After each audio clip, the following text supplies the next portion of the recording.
오늘 나누고자 하는 내용이 바로 핵심이 사실 그거예요. 지난주에 우리가 그림 두 장을 보고 한 장을 하지 않았는데 이 그림 이제 이해가 되시죠? 그렇죠?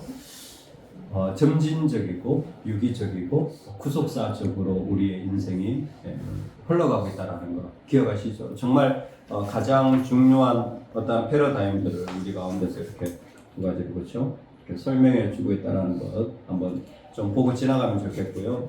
동시에 오늘 그런 부분에서 성령과 우리가 어떤 연관이 있는가라고 할 때 중요한 그림이 하나 더 있습니다. 그거는 바로 이겁니다. 이게 바로 성도의 삶이라는 모습입니다. 성도의 삶은 전체적으로 이런 그림으로 진행이 됩니다. 이와 같은 그림으로. 자, 이게 성도의 삶의 모습입니다.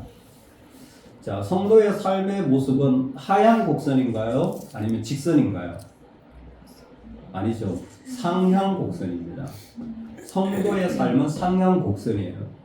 그러니까 여러분의 삶은 내가 예수님을 믿은 그 시점부터 마지막 영화에 이르는 단계까지 이것을 구원의 서정이라고 부릅니다. 위에 보면 소명, 중생, 소중, 회심, 신앙, 믿음이죠.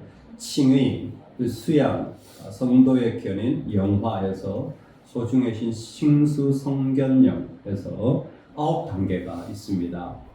처음에 주님을 불렀던 시점부터 완전한 영화는 주님 같아진 거예요. 글로리피케이션, 영광의 모습, 주님 같아진 모습입니다.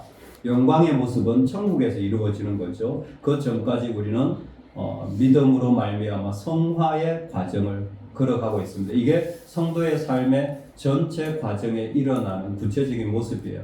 첫 번째 소명은 부르심입니다. 주님이 부르시죠. 그리고 중생이라고 하는 것은 거듭남이라고 지난주에 말씀을 드렸어요. 주님이 부르실 때 거듭납니다. 그러자 그 사람에게 회심이 일어나요. 회개가 일어납니다. 방향이 돌이켜지죠. 그리고 믿겨지게 되어져요. 이것이 순차적일 수도 있고 한꺼번에 일어날 수도 있습니다. 주님이 나를 부르실 때에 즉각적으로 일어나는 사람이 있는가 하면 주님이 나를 부르신 이후에 한참의 시간이 지나고 일어나는 사람들도 있습니다. 이걸 오늘날의 인격적인 만남이라는 표현을 사용하고 있죠. 자기가 정말 주님을 만났다 고백하는 것, 그것을 이론적으로 신학적으로는 소명, 중생, 회심, 신앙의 사건이 일어났다고 말하는 거예요. 그래서 그 사람이 정말 주님을 믿는가라는 것을 보려면 그 사람이 돌이킨가, 그 사람의 방향이 진짜 돌이켜졌는가. 그렇죠. 빌린 돈이 있으면 갚아야 되고, 그렇죠. 좋지 않은 말을 했던 습관이 있으면 버려야 되고, 그리고 그 마음에 미움이 있었다면 용서해야 되고, 죄악된 삶의 습관들이 있었다면 버려야 하는 것. 그게 바로 이 회심의 모습이죠. 돌아서는 것. 그리고 나서 진정한 믿음의 사건이 일어나고, 믿음이 있기 때문에 칭의, 임퓨테이션, 예수 그리스도가 십자가에 죽으심으로 얻게 된 의가 우리에게 전하여지게 된 거죠. 예수 그리스도를 믿음으로 그 의가 우리에게 오게 되어진 것입니다. 이때에 지난주에 말했지만 MPP, New Perspective 관점은 주님의 의가 전가된 거라기보다는 그냥 구약의 율법이 그대로 완성되어 드러났다라고 보는 관점도 있다고 잠깐 설명을 드렸습니다.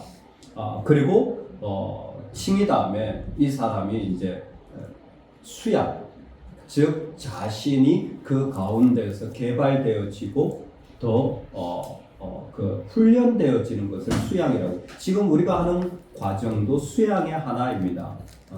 그리고 성화, 성숙해져 가는 것을 말합니다. 그 믿음이 성숙해져 가는 것이죠. 우리는 조금씩 성숙해져 갑니다.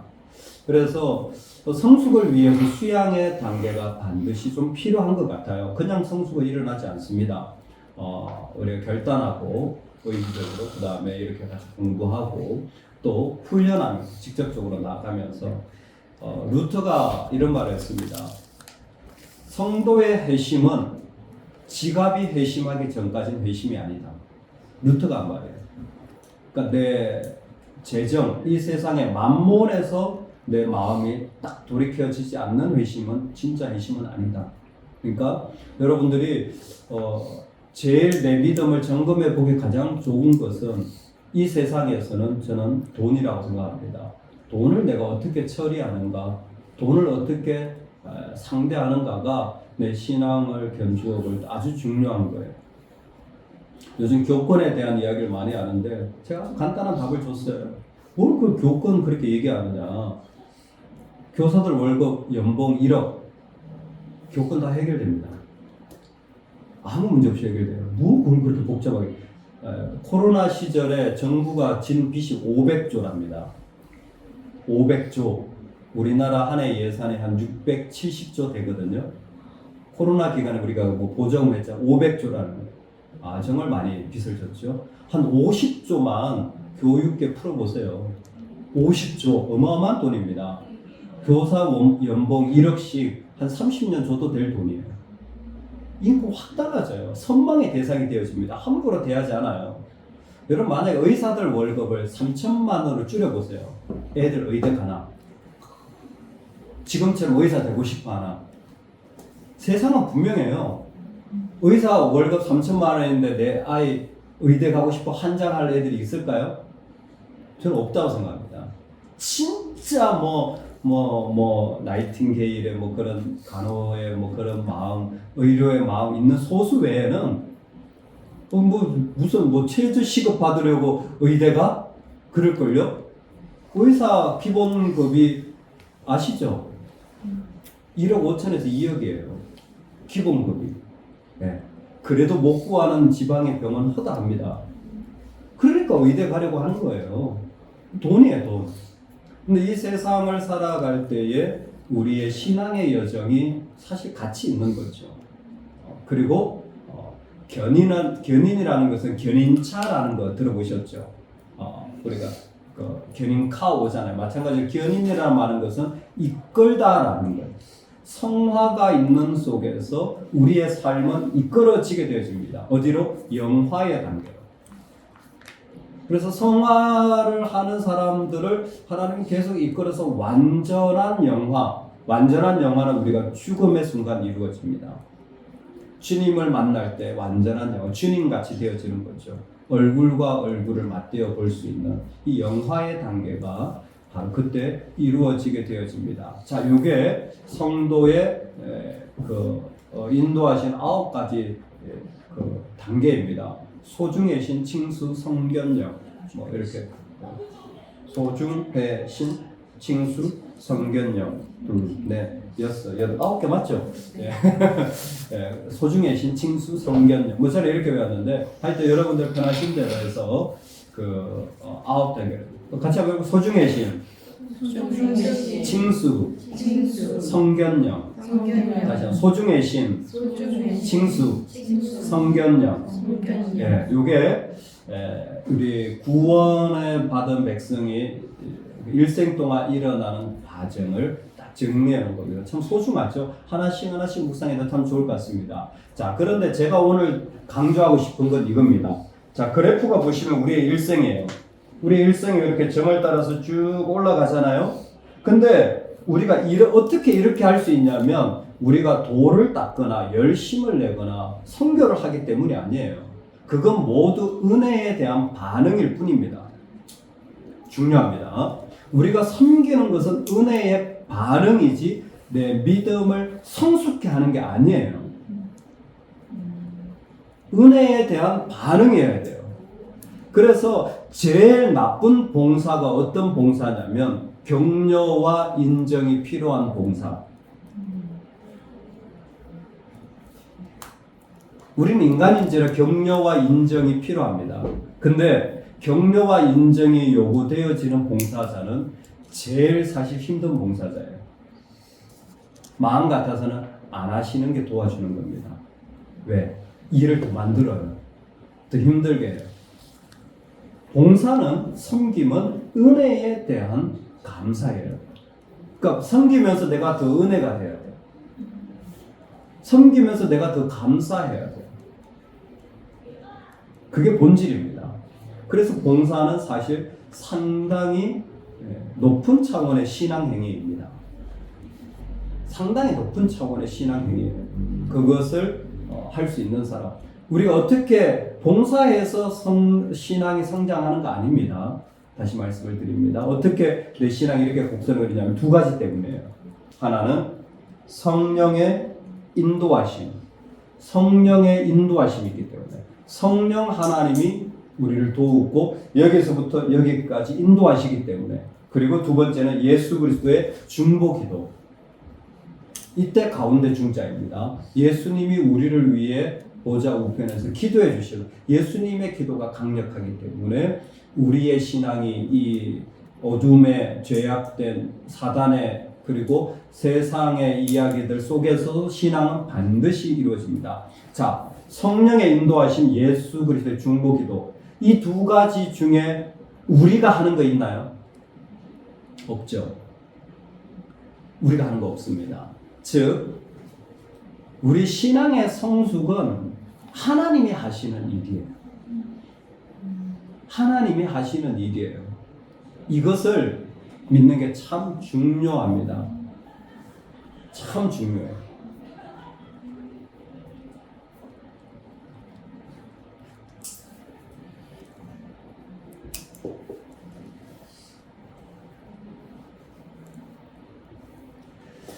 우리는 때로는 이 두 가지의 중요성을 쉽게 잊어버리는 것 같아요. 왜냐하면 섬기다 보면 안 되거든요. 좀 힘들거든요. 낙담이 되거든요. 그런데 그때마다 우리는 꼭 믿어야 되는 게 예수 그리스도가 우리를 위하여 하신 일. 그렇죠? 지난주에 표를 봤죠? 점진적이고 유기적이고 구속사적인 완성을 향해 예수 그리스도가 나가시는 거예요. 우리는 그 사실을 반드시 기억해야 돼요. 그래서 계속 우리의 삶을 확장시킨다, 예수 그리스도가. 그리고 오늘 성령에 대해서 좀 나눌 겁니다. 성령의 인도하심. 성령이 우리 가운데 있기 때문에 우리의 신앙은 반드시 곡선이에요. 자, 넘어가기 전에 여기서 두 가지만 말씀을 드리겠습니다. 실제적으로 우리 신앙은 이렇게 곡선인데 많은 분들이 이 곡선의 자리를 잃어버린 경우가 많습니다. 어떻게 잃어버리느냐? 이 곡선의 신앙이어야 하는데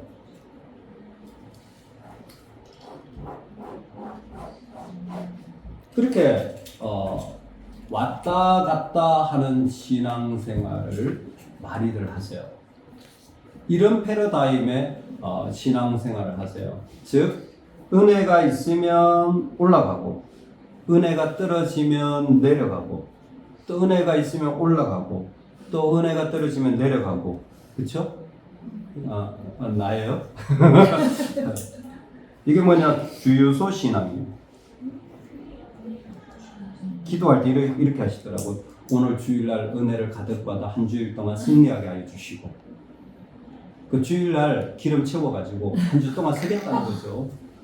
사용하겠다는 거죠. 올바른 신앙의 태도 아닙니다.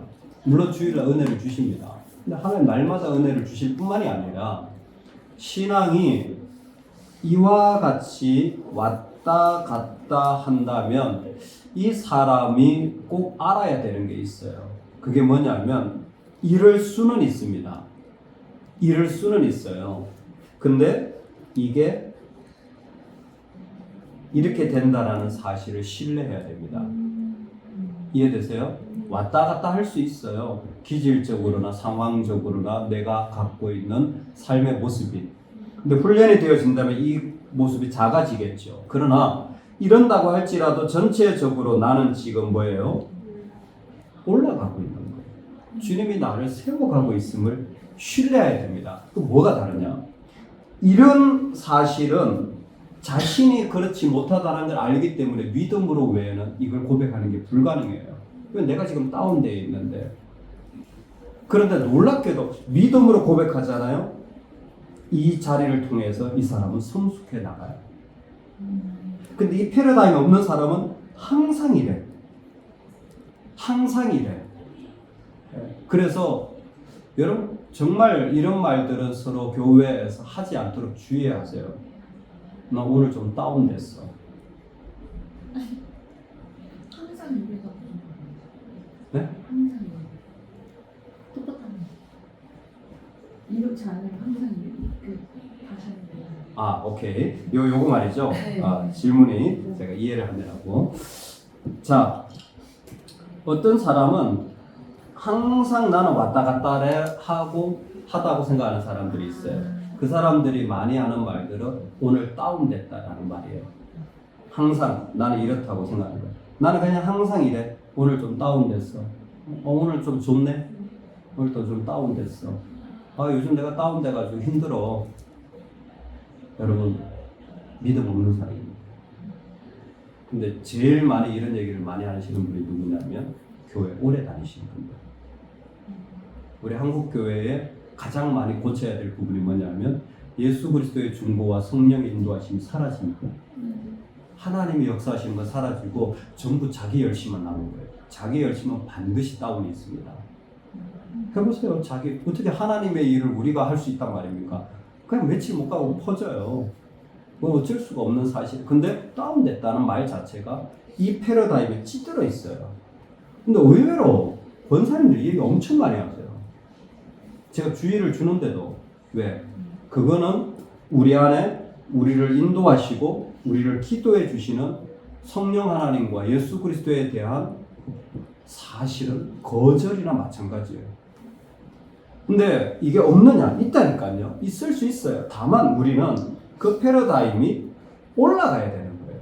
오늘 내가 비록 좀 어렵지만 하나님이 나를 인도해 가신다라는 사실을 믿으면 그 자리가 다르게 보이기 시작하고 그 자리에서 하나님이 나를 세워 가시는 거예요. 나를 조금씩 바꿔가는 거예요. 여러분, 작은 것 같지만 어마어마하게 큰 차이를 만들어냅니다. 처음에는 별 차이 안 나요. 뭐 나도 다운되고 당신도 다운됐네. 근데 이 성령의 인도하심과 그리스도의 중보를 믿는 사람에게는 그 자리들이 점점 자기를 세워가는 놀라운 든든해지는 자리가 되어져요. 그래서 이 패러다임이 너무너무 중요하기 때문에 제가 꼭 이 그림을 여러분한테 말씀을 드리는 겁니다. 이거는 그림 자체가 아니라 두 분의 사역을 고백하게 하기 위해서 말씀을 드린 거예요. 그래서 우리 신앙에 있어서 첫 번째로 이 주유소 신앙,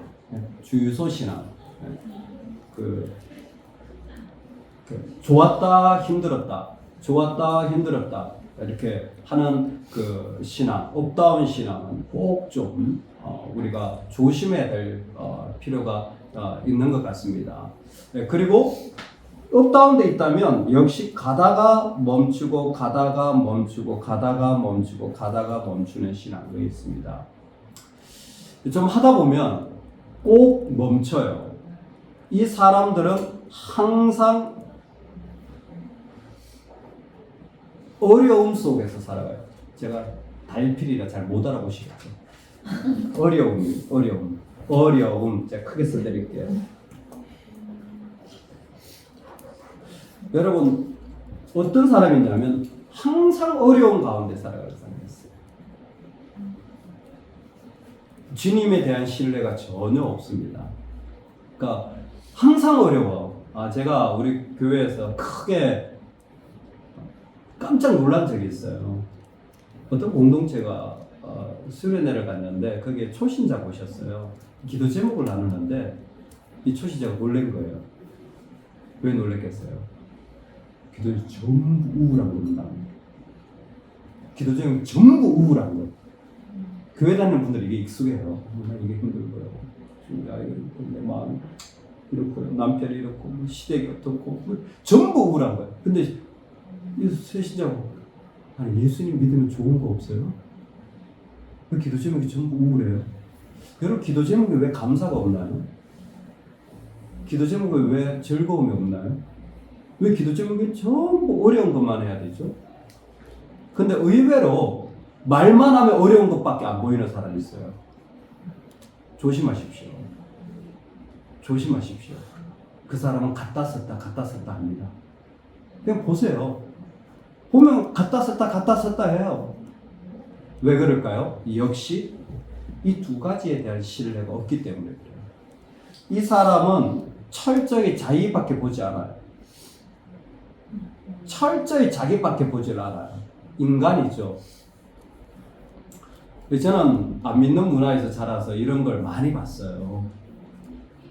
안 믿는 가정의 특징이 이 어려움의 문화가 항상 있습니다.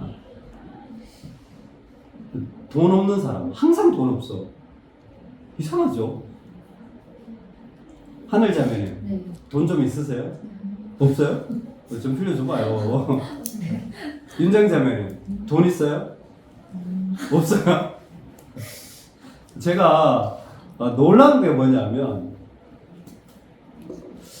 예전에 그 가족의 형제들이 저희는 5형제인데 이 부분에서 제일 많이 버는 사람이 내 평생 살아온 40 몇 년 그때 당시에 40 몇 년 동안 한 번도 돈 있다는 소리 들어본 적이 없는 거예요. 아니 우리 가족 중에서 제일 많이 버는데 항상 돈이 없어. 왜요?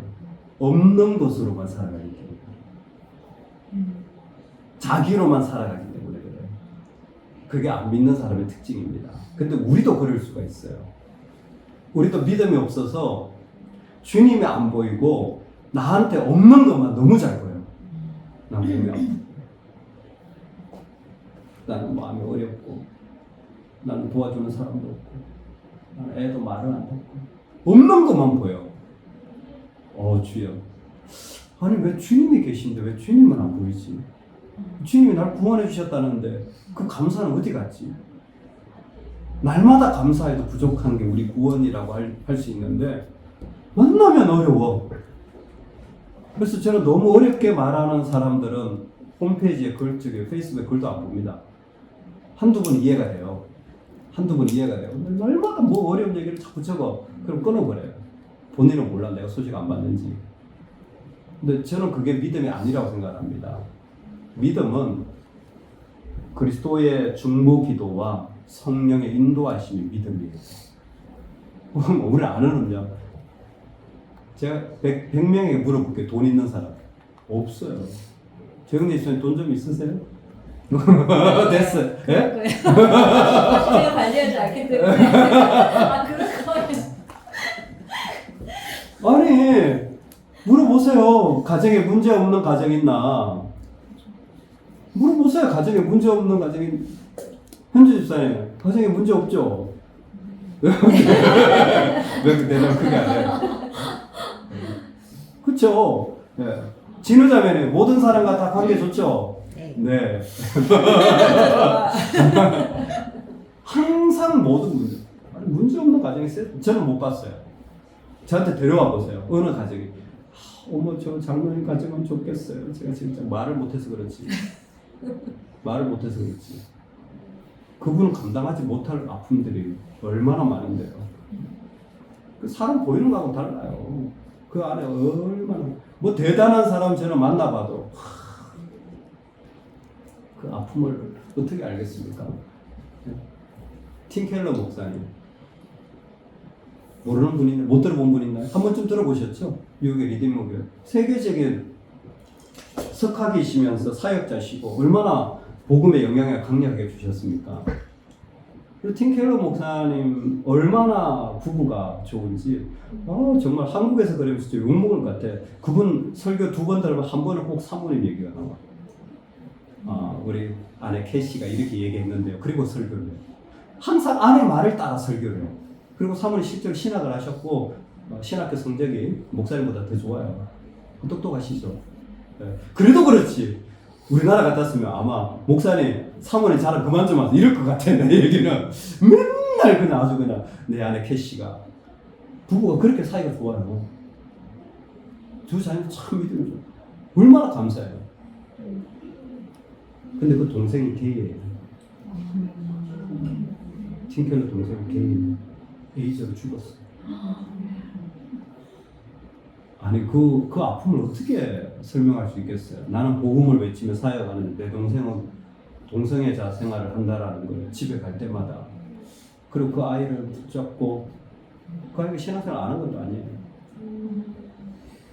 가정에 문제 없는 가정 없어요. 근데 없는 것만 보지 마세요. 우리를 인도하시는 주님을 봐야지. 자꾸 없는 거 보면 뭐예요? 자꾸 신앙에 갔다 멈췄다, 갔다 멈췄다. 그런 사람 같이 있잖아요. 나도 갔다 멈췄다, 갔다 멈췄다 이렇게 돼요. 은혜가 다 떨어지거든요. 갔다 멈췄다, 갔다 멈췄다. 그 사람이 힘나면 나도 지금 힘나고 그 사람이 너도 없고.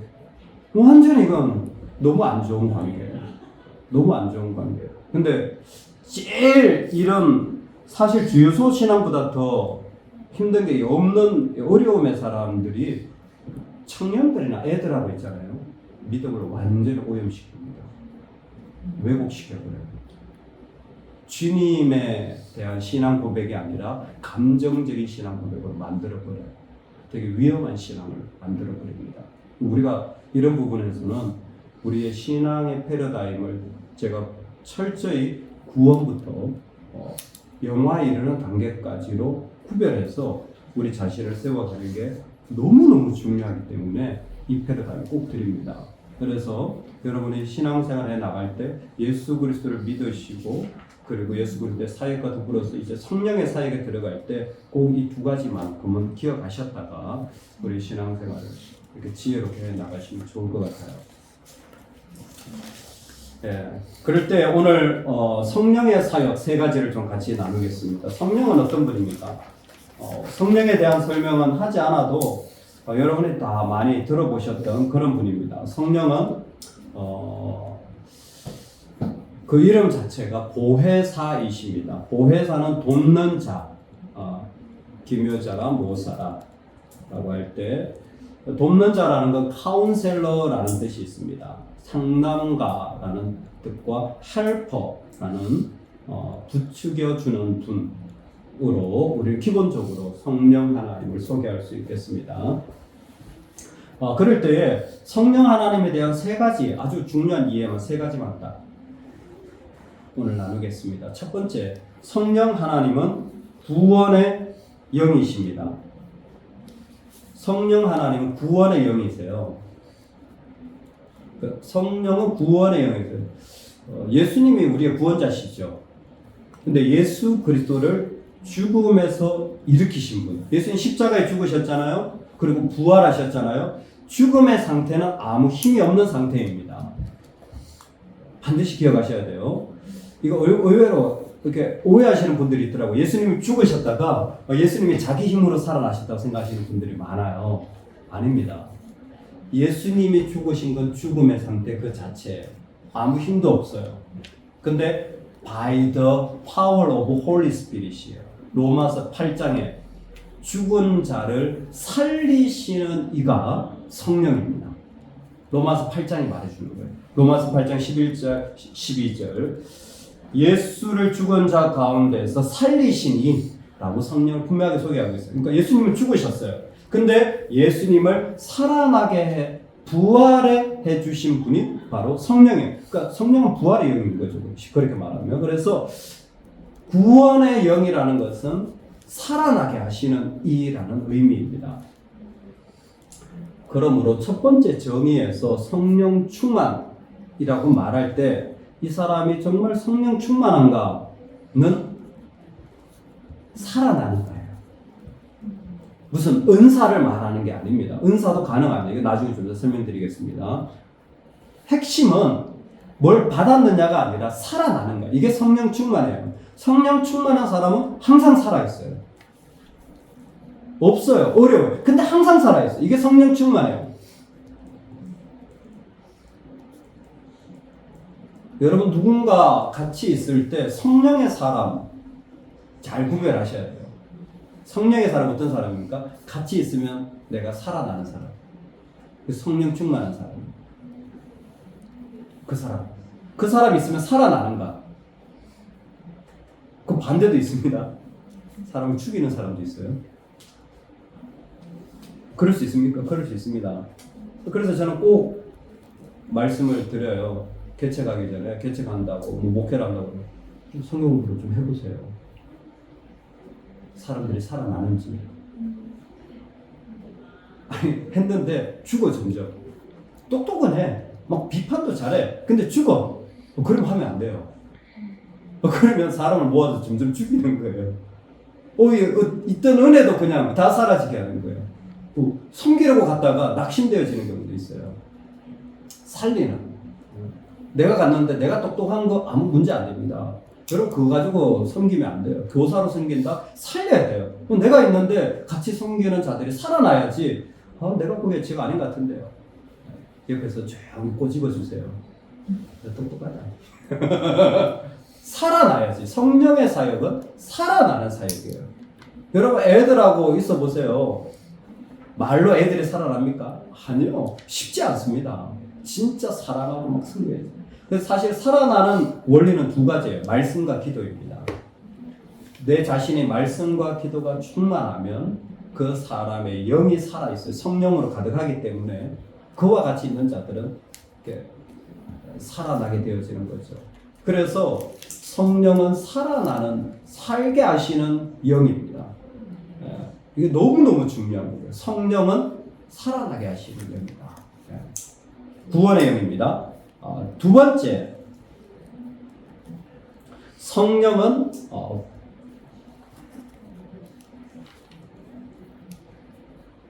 새 힘을 주시는 영입니다. 성령은 새 힘을 주시는 영입니다. 이때에 성령의 새 힘을 저는 두 가지로 말씀드리고 싶습니다. 하나는 브레이크 사역, 멈추게 하는 사역. 우리 성령의 힘으로 우리는 우리의 삶을 멈출 수 있습니다. 요한복음 16장에 보면 보혜사는 죄에 대하여, 의에 대하여, 심판에 대하여 밝히 드러낸다고 했어요. 그러니까 성령은 죄가 뭔지 보게 해주시고 죄를 멈추게 해주시는 거예요. 성령 충만한 사람은 자기를 제어가 됩니다. 자기를 멈출 줄 알아요. 이 말 하지 말아야지. 이거는 좋은 행동이 아닌 것 같아. 멈추는 거예요. 네? 멈추는 거예요. 하늘 자매님. 네. 살아가면서 뚜껑이 열리는 경우가 가끔씩 있나요? 네. 있어요? 네. 좀 멈춰져요? 안 멈춰져요? 네. 왜요? 멈추면 왠지 제가 지는 것 같은. 네, 멈추면 지는 것 같아서. 근데 그게 되게 강한 사람한테는 쉽게 멈춰지는데 네. 애들한테는 네. 그런 생각을 하기 힘든 것 같아요. 목소리가 기울어가고. 지금 성령이 이제 자제히 좀 조심해. 그래서 나가 배우고 있습니다, 목사님. 네. 윤정자매는 뚜껑이 뭐 예전에는 뚜껑이 열면 다 짚고 이제 막 해야지 이게 막 가라앉았는데 다 쏟아내야. 네, 다 쏟아내야지 막 이제 가라앉는데 지금은 그냥 좀 참을 때까지 참아 보고 있는 것 같아요. 남편하고 막 이런 관계에 있을 때도 싸울 때도 제가 좀 참으면 그 사람이 갑자기 눈이 동그래지면서 싸움이 좀 멈춰지고 막 이런 게 있더라고요. 그래서 예전에는 막 그랬다면 지금 좀 참는 본인은 안 참는다고 얘기하는데 저는 많이 참거든요. 좀 아이한테도 좀 그런 면이 예전에는 보이면 보이는 대로 화를 냈는데 좀 생각하고 이제 터뜨린 걸 생각을 좀 해서 막 얘기할 때가 좀 많아요. 저 다시 말하고 싶다. 뭐 다시 얘기해도 돼요. 잘 참고 있습니다. 뭐 얘기하시려고요. 사실 지금 이게 윤정자님이 잘 말씀하셨는데 여러분 참으면 병듭니다.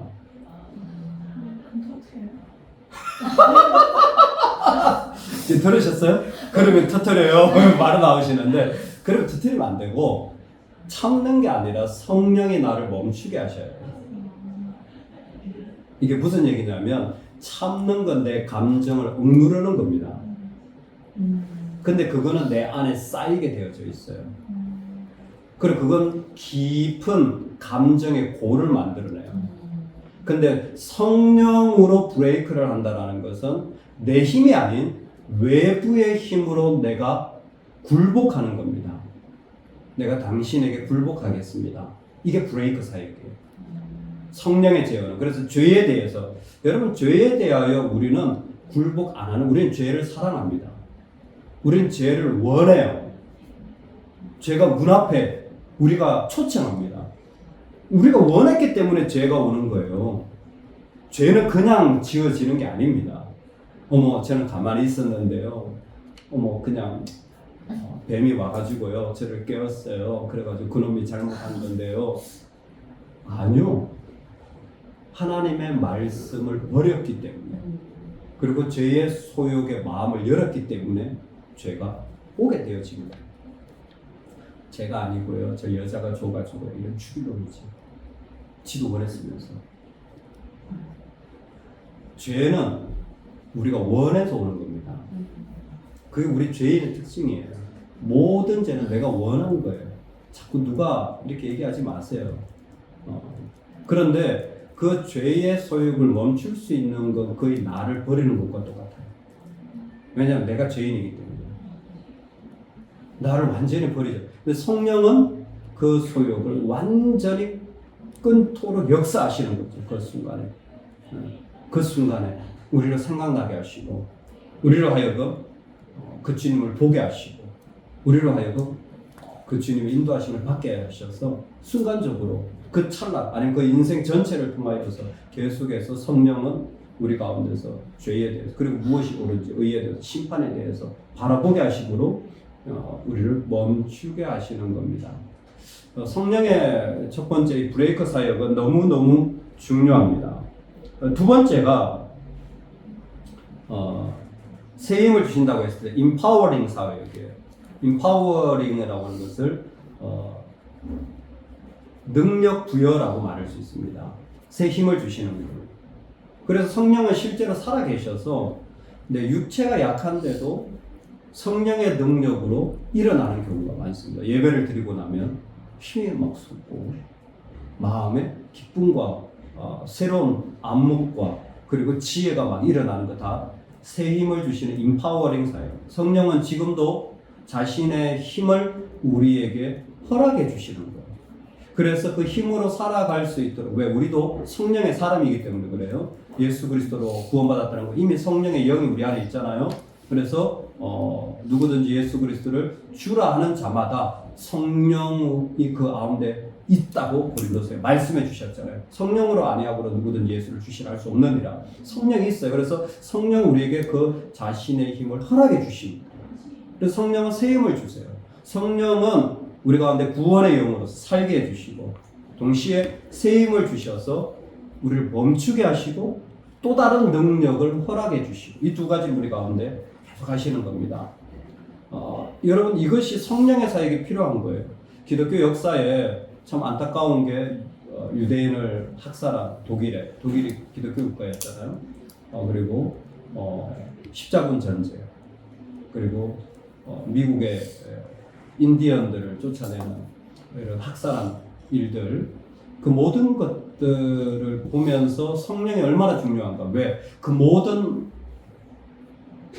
그 악이 하나님의 이름으로 행해졌어요. 하나님의 뜻이라고 말하면서 행해졌어요. 근데 성령이 그것을 제어하지 않으면 안 되는 것 같아요. 우리는 다 하나님의 뜻이라고 말하고 넘어가는 것 같아요. 참고로 성경 보니까 여러분, 하나님의 뜻이라고 함부로 말하지 마세요. 뭐 도움이 되시라고 말씀드리는데, 저는 약간 전문가 그룹에 속하는 목회자입니다. 그럼에도 불구하고 제 삶 속에서 제가 하나님의 뜻이라고 말한 적은 거의 없습니다.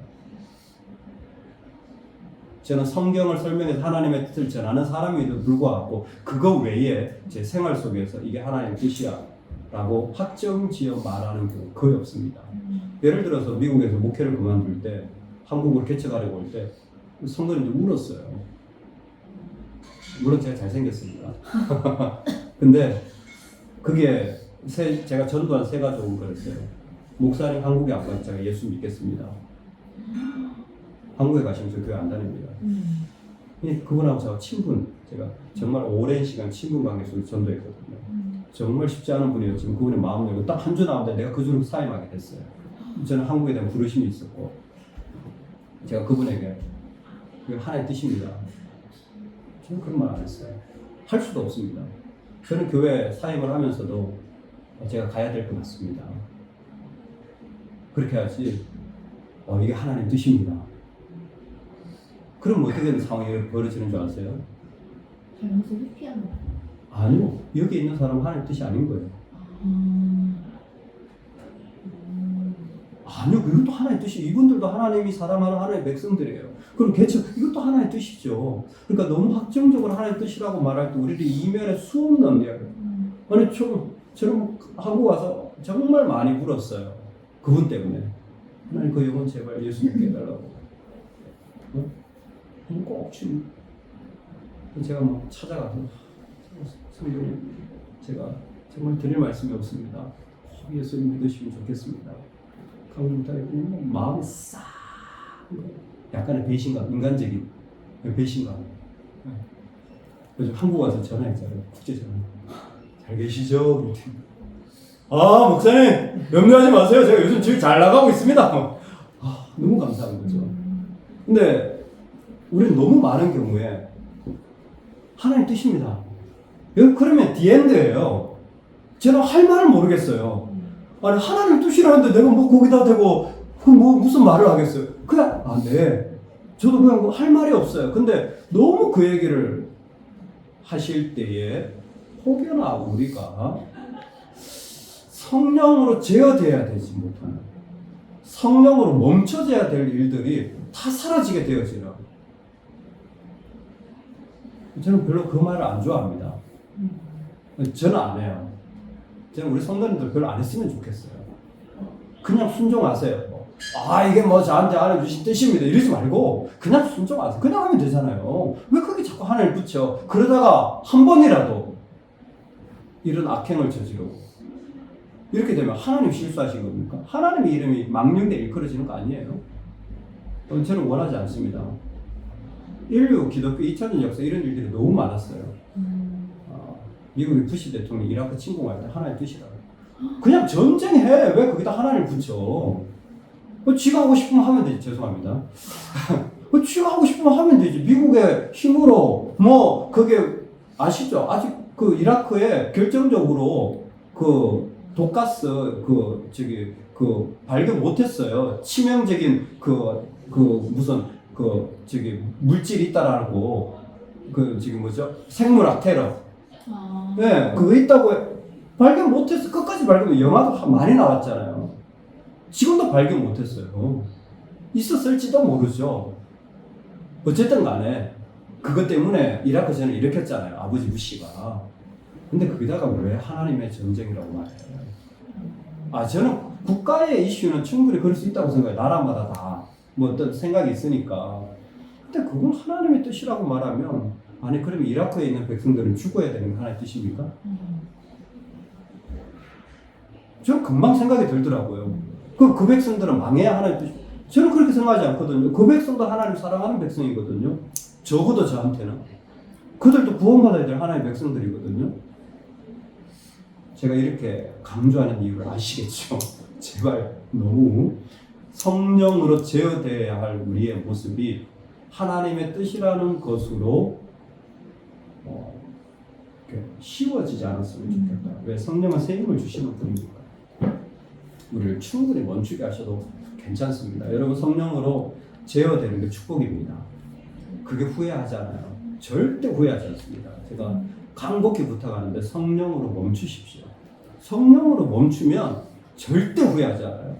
그 말, 그 행동, 그 모습 절대 후회하지 않습니다. 성령은 반드시 자신의 열매를 성령 하나님 맺어가시기 때문에 절대 후회하지 않으니까 꼭 기억하시면 좋겠습니다. 세 번째 성령은 새 창조의 영입니다.